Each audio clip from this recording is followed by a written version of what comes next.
it can help you in your healing process to come to these higher understandings of why perhaps you were in a narcissistic family or a narcissistic relationship, or you have apparently seemed to attract toxic people into your life. I was given a couple of visions in my meditation, and I'm going to try to explain those visions to you, along with a couple of scriptures that also align with the vision that God gave me. First and foremost, sometimes when we are in a challenging time in our lives, we can forget our divinity.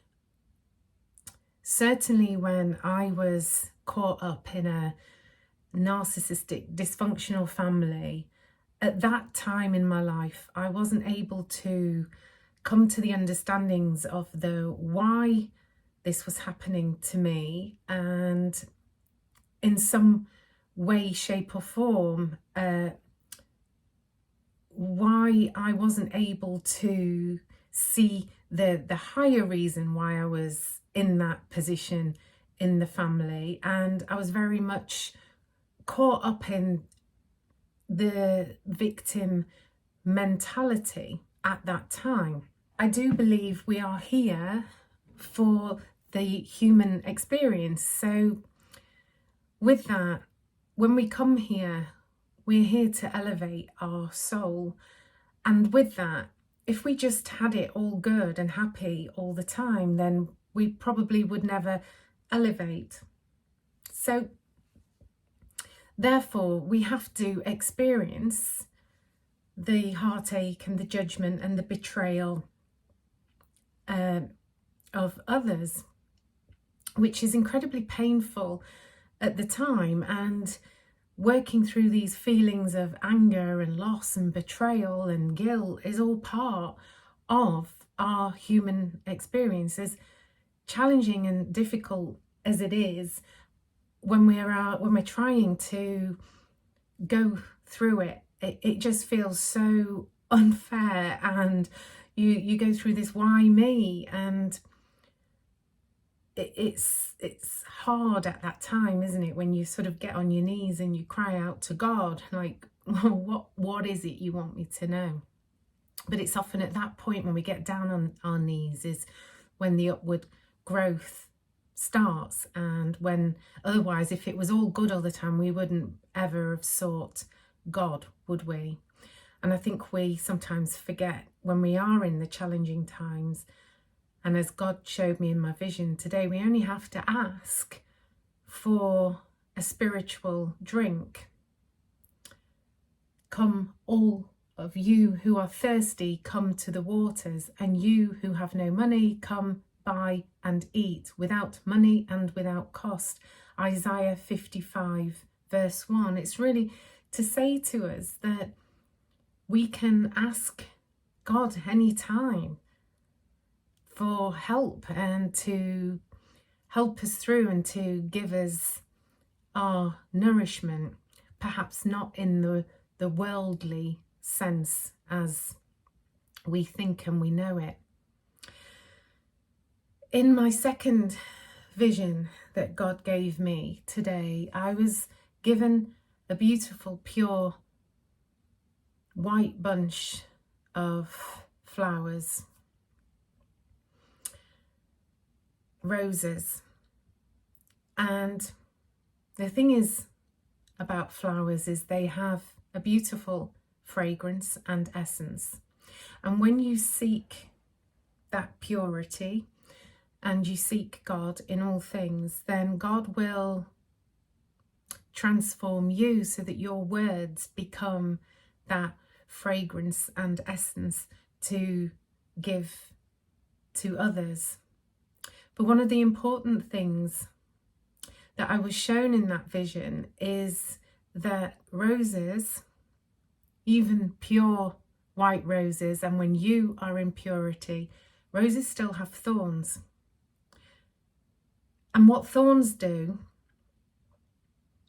is they open wounds and can cause that wound to bleed and open. And so when you are in this place of purity and seeking God in all things, then your light projects onto other people's shadows and can open up their wounds. And therefore, your purity and your light can make it very uncomfortable and painful for people to have to look at those painful aspects of themselves. Now, I do believe that often those of us that have attracted these toxic relationships into our lives, or perhaps we're in them now, I do believe you are often very divinely connected. You may not realize this when you're in it. Perhaps it's later when you are further along in your spiritual awakening journey. It's your light that makes others uncomfortable. It makes others have to look and open up their own wounds within them. And we all know that having to look at ourselves is often the very thing that's really uncomfortable and we don't want to do. So we look for something to blame externally. From there, I want to give you John 15 verses 18 to 20. If the world hates you, keep in mind that it hated me first. If you belonged to the world, it would love you as its own.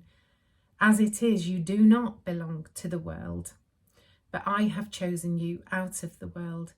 That is why the world hates you.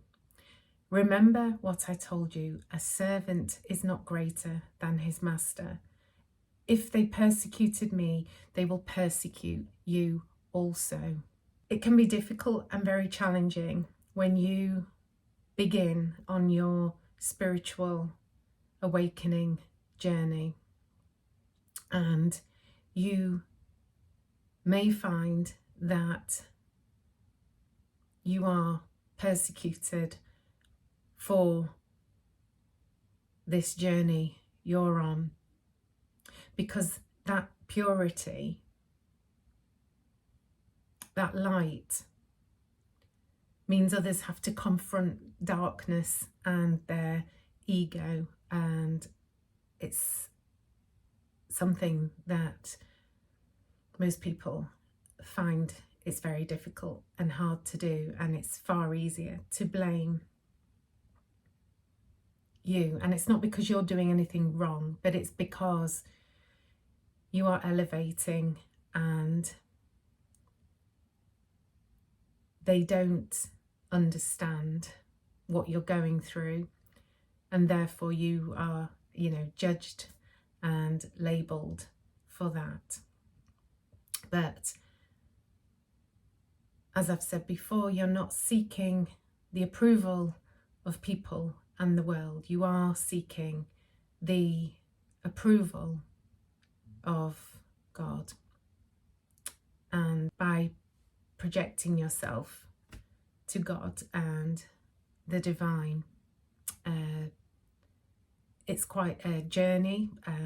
It's not promised to be easy, yet it's a path that that you just have to keep following. And one of the perhaps more difficult lessons for me was when I first started on this awakening journey. I perhaps thought that I knew more than I did.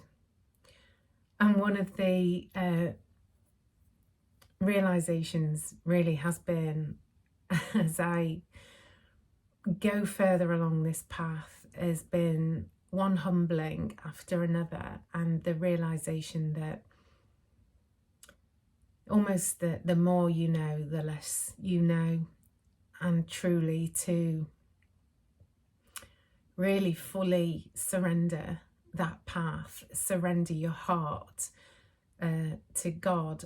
It's such a hard thing to do, and it's actually something I have done, and then I've sort of drifted back into trying to control things again, and then you get that humbling again. And the message is to be genuine and pure as possible in all things. And of course, God recognizes that we don't always get it right, but that's God's understanding and God's loving that way.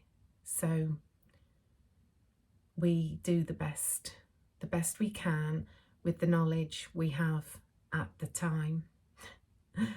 I hope you enjoyed that message today, and if this resonates with you, then I'd love to hear your comments. Thank you to the people that have been commenting, and please like the video and do help us continue this work by subscribing to the channel.